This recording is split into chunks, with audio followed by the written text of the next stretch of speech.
Refreshing drinks ba ang hanap nyo? Tara gawa tayo dahil nagsisimula na ang mainit na panahon.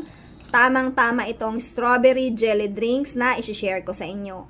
Mas malamig, mas masarap, dagdagan pa natin ng homemade strawberry ice cream. Simulan natin sa paggawa ng jelly, tubig at isang sachet ng Menu Magic Jelly Mix at kaunting asukal. Haluin at pakuluin.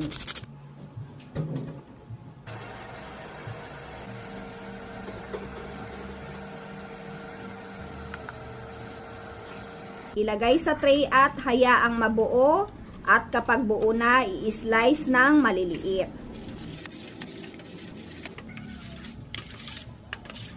Isunod ang frozen strawberries. I-blender lang ito until ma-puree.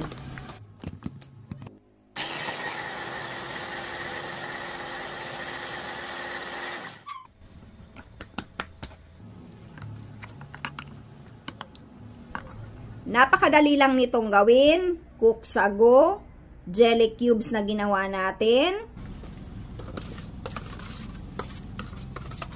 Naglagay din ako ng nata de coco. Fresh strawberries na hiniwa ko ng maliliit. Strawberry puree na ginawa natin kanina. At syempre ang Jolly-Cow kondensada para creamy at masarap. Magdagdag na lang kung kinakailangan. Naglagay din ako dito ng fresh milk.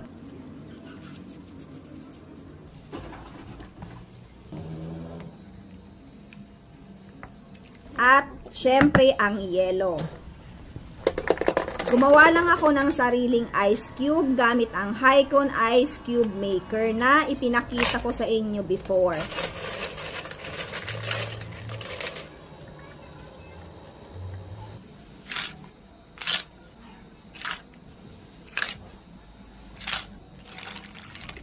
Mga mamis, ready na to at pwede na tong inumin. Bali, nakapuno ako dito ng 14 cups. At dahil madami ito, ipinamigay ko yung iba.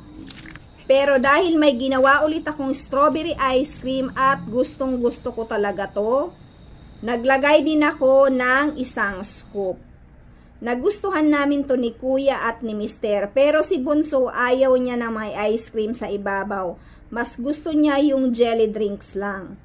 Try this mga mamis, masarap to kapag sobrang lamig. At ang tamang pagkain dito na may homemade ice cream, kailangan haluin nyo muna para mag-combine ang lasa ng lahat ng ingredients.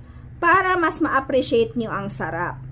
So kung nagustuhan nyo to, comment down below. Thank you for watching. Follow me for more videos.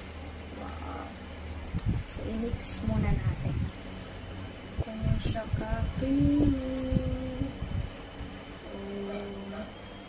Oh. Ang harap.